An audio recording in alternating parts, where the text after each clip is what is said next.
Além de ser citada em The Golden Age, de 1930, e por outros jornais, Beth Sarin também apareceu na edição de The Messenger, de 1931, com fotos externas e internas, além de algumas citações.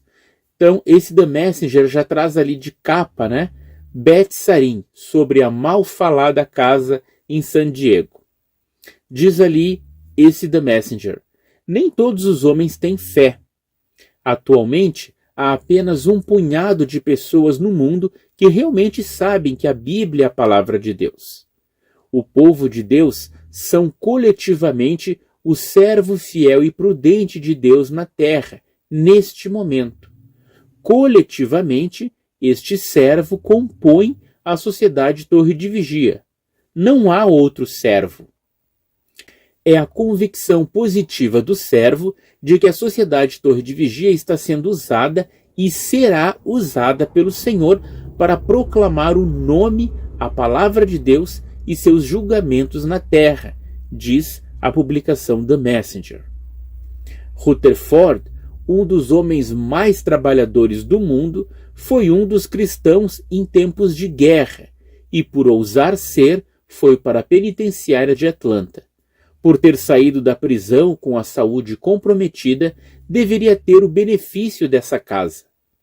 Durante anos, ele alugava alojamentos em San Diego para passar o inverno lá. Na última parte do ano de 1929, alguns irmãos, com seus próprios fundos pessoais, providenciaram a construção de Beth Sarin. Percebam que todo o tempo a Sociedade Torre de Vigia procura frisar que Beth Sarin não foi construída com o dinheiro da sociedade, mas sim com contribuição de irmãos. Ou de alguns irmãos abastados, não é?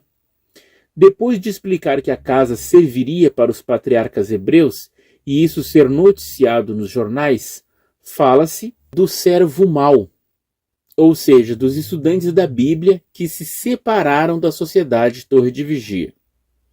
A classe do servo mau, em vez de se alegrar, parece ter o espírito de Judas, quando ele disse: por que este unguento não foi vendido e o dinheiro dado aos pobres?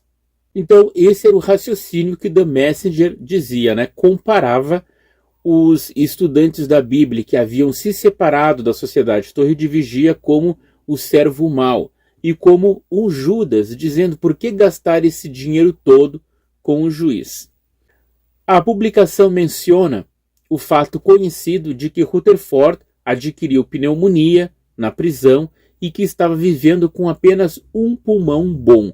Por isso foi necessário que ele morasse em San Diego, pelo menos durante todo o inverno. E eu citei para vocês que a família de Rutherford morava a poucas horas de distância, em Los Angeles, no mesmo estado da Califórnia. Por que foi necessário comprar uma mansão para o juiz viver ali com a sua secretária Bonnie Boyd e outras pessoas, se a família, a esposa e o filho viviam próximos? Vimos que logo na construção de Beth Sarin já havia comentários quanto aos valores e origens do dinheiro para se erguer a mansão, não é mesmo? Quer fosse de irmãos, quer fosse de jornalistas, os comentários já existiam. Daí chegou o ano de 1937, que nós vimos em vídeos passados, quando Walter Salter escreve uma carta aberta questionando essas mesmas coisas e denunciando o contraste entre o luxo vivido por Rutherford em Beth Sarin e a miséria que os pioneiros viviam durante a década de 30, em especial depois da Grande Depressão. Após várias cartas em resposta a Walter Salter, publicadas na Torre de Vigia e em The Golden Age, em 1939, Rutherford escreveria o livro Salvação, e nele menciona mais uma vez a famosa casa. Então, no livro Salvação, na página 275 e 276, existe um subtópico que diz assim: vindo já. Ali está escrito: abundantes evidências bíblicas, percebam, abundantes evidências bíblicas, provam concludentemente que o tempo da batalha do grande dia de Deus Todo-Poderoso está muito próximo.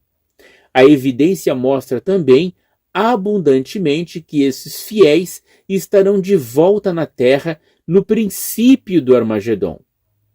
Pelas Escrituras, vê-se com absoluta certeza que alguns dos do restante estarão na terra quando esses fiéis aparecerem, e certamente os que compõem a grande multidão estarão também na terra, e todos eles sairão ao encontro dos príncipes terrestres e os saudarão.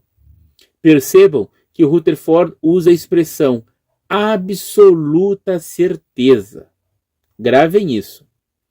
Depois, sob o tópico Bet-Sarim, está escrito, no livro Salvação de 1939. Fala-se da construção de Bet-Sarim em 1929, seu significado e o intento de adquirir essa propriedade e edificar a casa, que foi para que houvesse alguma prova tangível de que existem pessoas na Terra atualmente que acreditam plenamente em Deus e em Cristo Jesus e em seu reino, crendo que os fiéis da antiguidade serão brevemente ressuscitados pelo Senhor, voltarão à Terra e se encarregarão dos negócios visíveis da Terra. A escritura de Bet-Sarim está feita em nome da Watchtower Bible and Tract Society, para ser usada presentemente pelo presidente da sociedade e seus ajudantes, ficando depois disso para sempre à disposição dos príncipes da terra acima mencionados. Nem o Senhor, nem os príncipes precisam que outros lhes edifiquem casas, mas considerou-se bom e agradável a Deus que se edificasse a casa acima, mencionada como testemunho ao nome de Jeová, mostrando fé em seus propósitos expressos.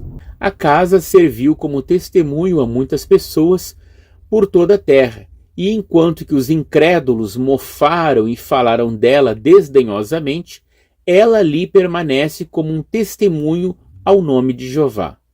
E quando os príncipes voltarem, se alguns deles fizerem uso dessa propriedade, isso confirmará a fé e a esperança que induziu a edificação de Bet-Sarim. Isso é o que diz o livro Salvação, de 1939.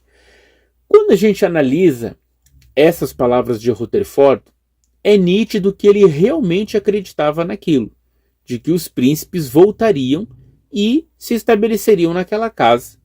Além de acreditar seriamente nessa ilusão, Rutherford também acreditava que a Segunda Guerra Mundial, que já estava em curso quando o livro Salvação foi escrito, levaria os estudantes da Bíblia, já nessa época testemunhas de Jeová, ao Armagedom.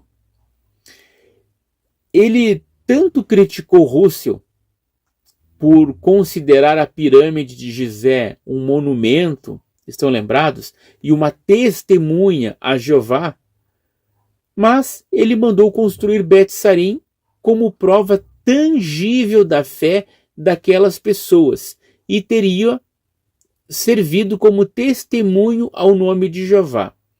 Aqui ele não diz que o objetivo da casa era para a sua saúde. Percebam isso. O livro Salvação não menciona que Bet-Sarim foi construída por causa da saúde do juiz, mas sim que era para que os patriarcas vivessem nela.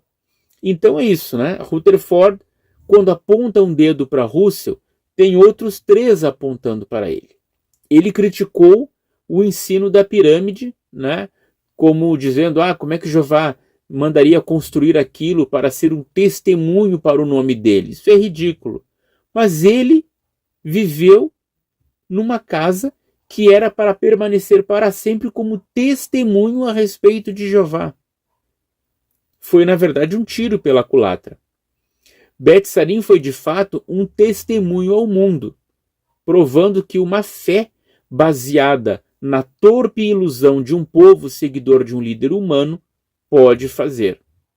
Ou tudo isso foi um truque planejado que só serviu para dar conforto e abrigo das imoralidades do juiz Rutherford, ou de fato era algo para passar vergonha mesmo. Os incrédulos que mofaram e desdenharam da casa estavam corretos. O para sempre da escritura, assinada lá em San Diego, não durou sequer 20 anos.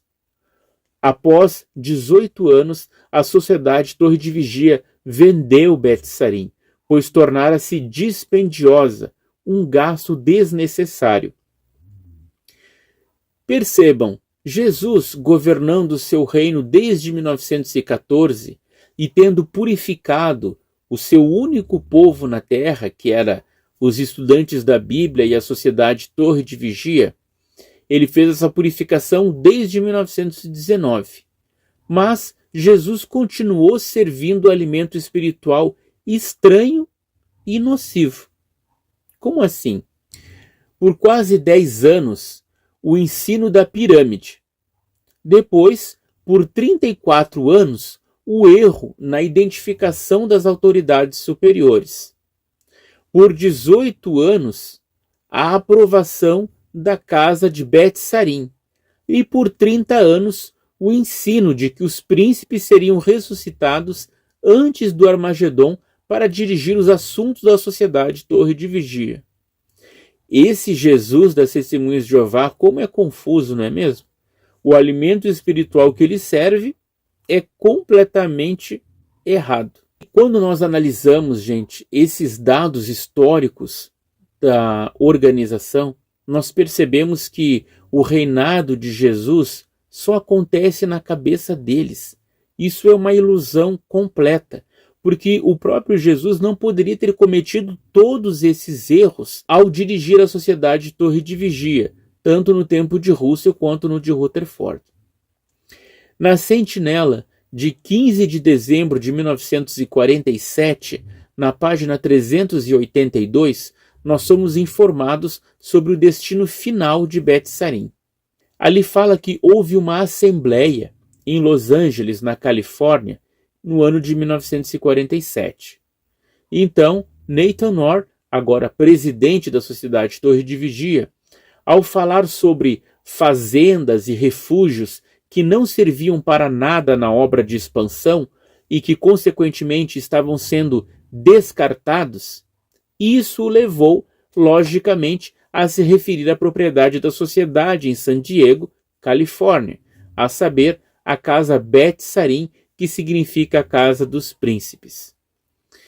A plateia, agora com 32.107 pessoas, aplaudiu ao ser informada de que a diretoria da sociedade havia votado unanimemente pela alienação de Bet Sarim, seja por venda direta ou por aluguel, porque ela havia cumprido plenamente seu propósito e agora servia apenas como um monumento bastante caro de manter.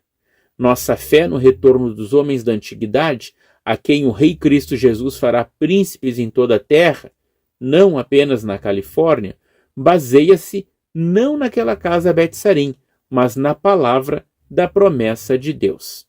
Então isso é o que diz a sentinela de 15 de dezembro de 47, na página 382. Percebam que Nathan Orr fala isso a uma multidão de testemunhas de Jeová de 32.107 pessoas. E ao ouvirem que Bet Sarim seria vendida, todo mundo aplaudiu. Notem como são cegos espiritualmente. Eles apoiaram durante anos aquela ideia de que Bet Sarim ficaria para sempre. Isso estava registrado na Escritura. Daí, a sociedade decide vender Bet Sarim, porque está sendo algo dispendioso para a sociedade, e o povo todo aplaude. Ninguém contesta nada. E percebam que a sentinela diz que Bet Sarim cumpriu plenamente o seu propósito. É claro que não. Qual era o seu propósito? Primeiro, não era permanecer para sempre? Então aí já não cumpriu o seu propósito. Segundo, não era para abrigar os patriarcas ou príncipes quando fossem ressuscitados? Portanto, Beth Sarin foi uma farsa, uma ilusão, uma vergonha. Ela não cumpriu nada do seu propósito, a não ser abrigar o juiz enquanto era inverno.